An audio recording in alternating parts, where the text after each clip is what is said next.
again, everyone. Welcome back to another episode of Final Fantasy Brave Exvius. My name is Mars, and today we're going to be doing the complete guide for Monk Sabin of Kolts. And this is actually a video I'm really excited about doing because anybody who's visited me on my streams since Sabin came out is, I am a huge fan of Monk characters. There's something super appealing to me about the concept of somebody whose entire strength as a fighter just comes from their bare hands, that they're just somebody who's so disciplined that they can just punch the crap out of stuff and completely obliterate it. So that's where, you know, I have a special place in my heart for Sabin. He's been somebody that has been a lot of fun to use. So today we're going to do a quick little overview of how to use them, give you some basic rotation information, as well as some pointers for how to build him, because Sabin has like loads and loads of options. Quickly falling in love with what he can do. So a quick flyover of what he can do. He is your new standard fare true double hand damage dealer who can multicast using double blitz, and he can multicast every single one of his abilities except for Undying Spirit, which is one of his better abilities for optimizing for burst damage. Now, I'm not going to focus on any of the stuff that doesn't really matter. You can use Rising Phoenix and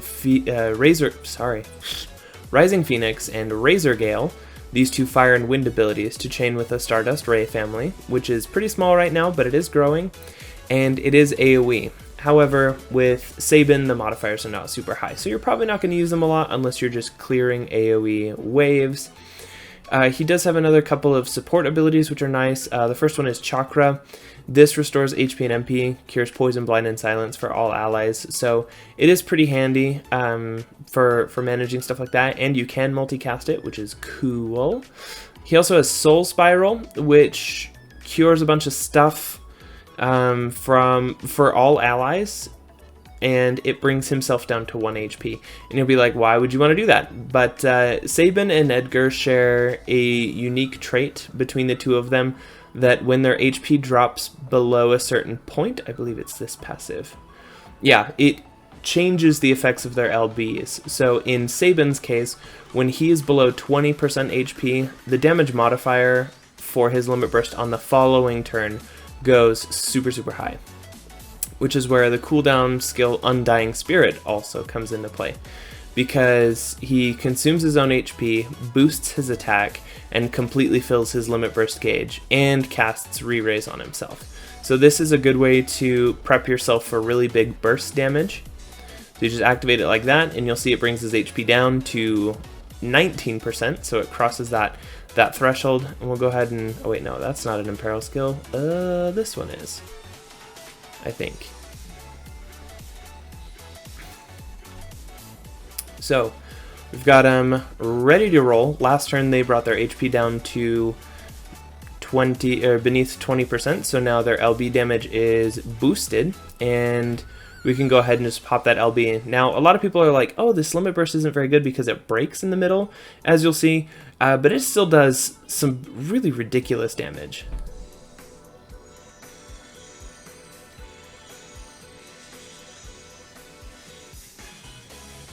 And in that part of the chain right there, yeah, that does the most damage, and it is also hella fun to do.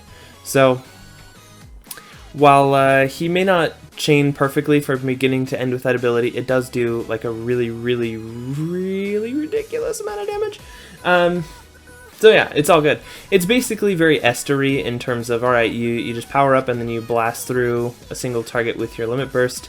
But you're not always going to be able to do that, because unlike Esther, he does not have self-LB fill stuff aside from his cooldown skill, which you'll see we can't use it for another 8 turns. So you'll ask, what do I do with the rest of my time? Well, luckily, using his limit burst or using, I believe it's breathing technique, which is a very short cooldown, both of those can give you access to triple cast. And what you want to do with that is you can imbue using meditation, flowing soul, or flaming soul, flowing soul. Anyways, meditation soul abilities. These imbue you, and they fill your LB gauge, and they boost the damage of certain abilities. So these are what you typically want to open your rotation with. So let's just go with water, since Edgar can imperil that. And then we'll go with Phantom Rush, and Tiger Break. This is another really cool cooldown ability.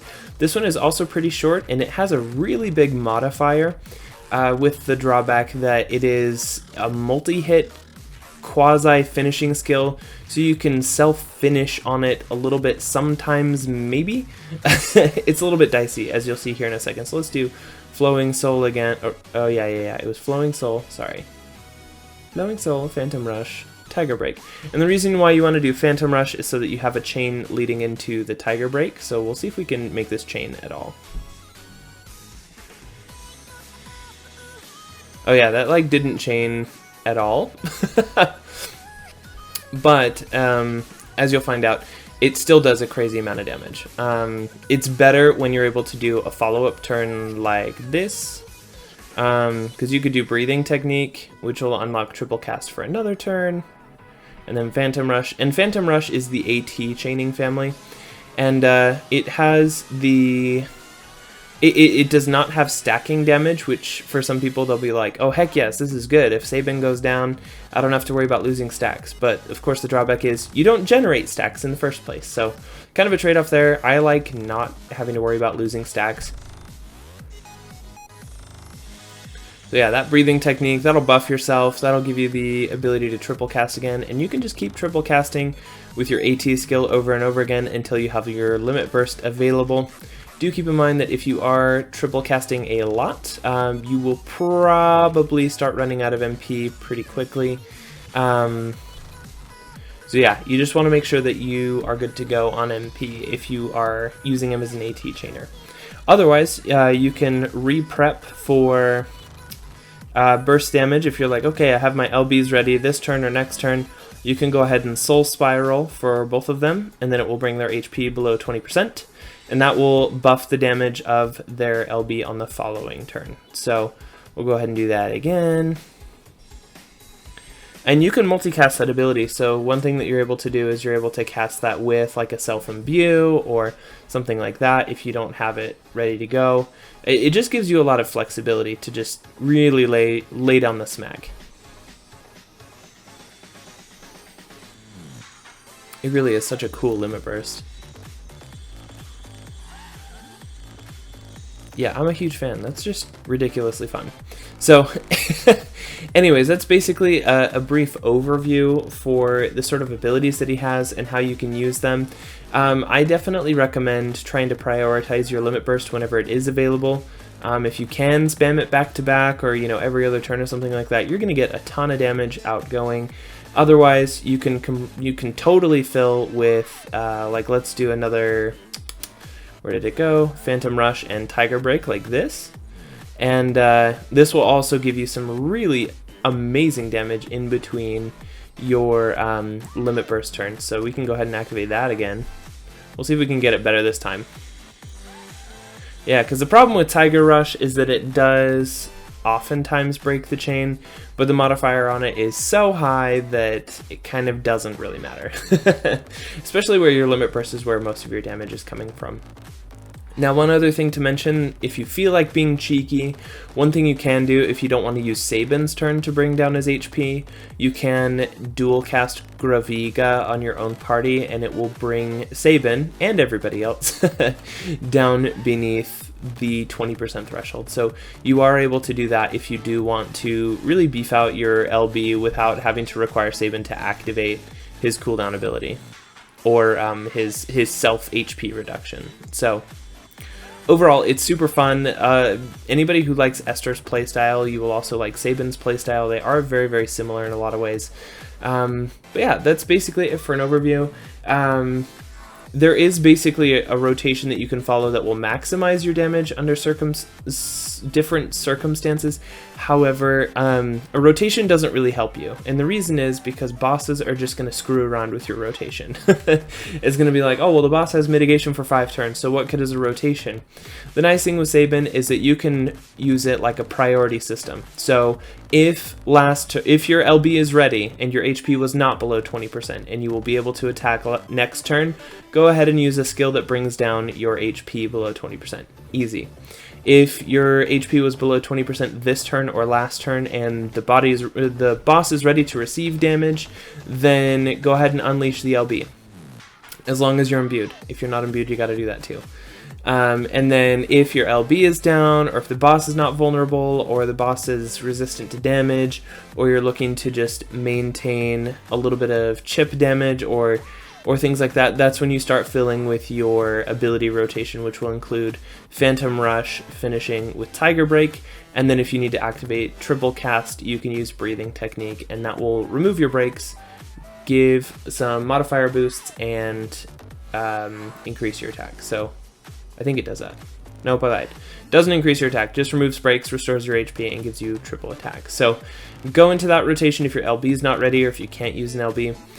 Otherwise, he's pretty straightforward. So yeah, that's about all I'll say about his rotation and ability optimization. That's kind of the route that I go.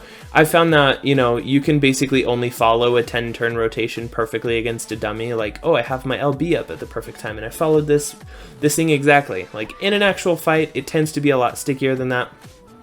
So just go with the best moves that you can make one turn at a time. So before we move on, I definitely want to summon the castle for Edgar because it is just the coolest thing ever. The next thing we're going to talk about with Sabin is some build recommendations that you can follow. There are a couple of ways that you can build Sabin, and it's up to you what build makes the most sense. So we're going to go ahead and dive into that.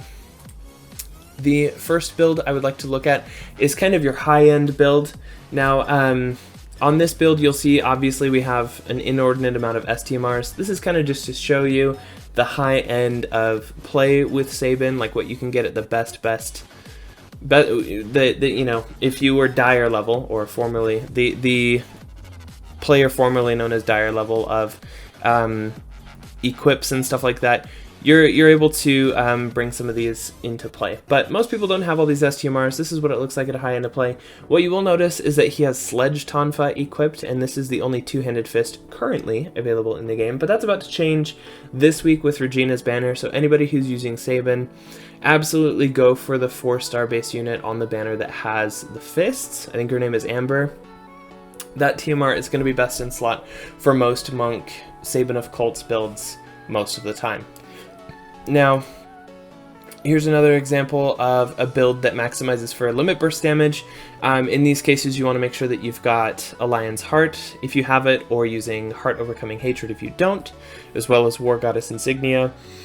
This is the sort of build that I would use if I'm prioritizing burst damage with a limit burst, and this is the build you want to go for if you're trying to one-shot things using Sabin's limit burst. If you're going for damage over time or sustain, this is not really the build for you, but if you are going for burst damage, this is the way to go, using his limit burst.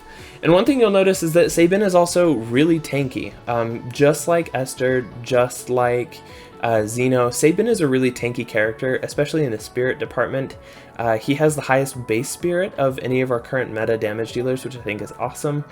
And in addition to that, he does have quite a bit of HP. So that is something you'll notice that is super handy about Sabin. He can definitely hold his own in a lot of stuff going forward. Now, I'm sure what you're interested in is something that may be a little bit more budget. This is an example build that doesn't use any STMRs, it's just TMRs only. And again, you can replace the Sledge Tonfa with Amber's TMR when she comes out this week. And you have a lot of options here, and you'll notice he's got over 11,000 HP, which is amazing. His attack may look low at 2447, but that's, you know, that's actually not that bad, especially when he's got only an 86 attack two-handed weapon. It'll go up when Amber comes out, and it only gets better with more equipments. Like, as you start getting STMRs or other things, it's going to get better. And he still has that really high spirit at 522, which is quite high for a damage dealer.